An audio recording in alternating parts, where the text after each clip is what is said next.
Welcome to McPlum, simple solutions served daily.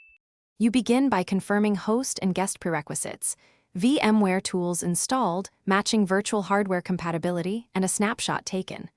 Open VMware Workstation or ESXi client and select the VM. Once selected, power off the VM if running. You need to edit hardware safely. Go to VM settings and locate network adapter.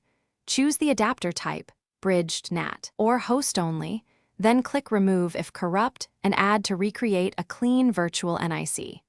This resets virtual bindings and clears stale MAC conflicts immediately. Once the NIC is recreated, power on the VM and watch the guest OS for driver install prompts. If drivers fail, uninstall the virtual NIC from Device Manager and reboot the guest to force redetection. For VMware host settings, edit the VMX or use Advanced Network Editor to verify correct vSwitch, VLAN, and promiscuous mode. Make sure MAC address is unique. Change it if duplicates exist.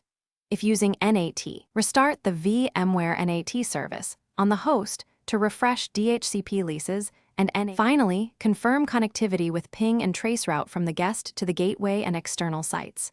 Once done, check host firewall and security software rules that can block virtual networks. Temporarily disable to test. Save the VM state and create a new snapshot after successful validation. If you still have no network, a key troubleshooting tip. Check the host's physical NIC link and switch port. A plugged cable or disabled port on the physical switch is a common silent cause that mimics software failures.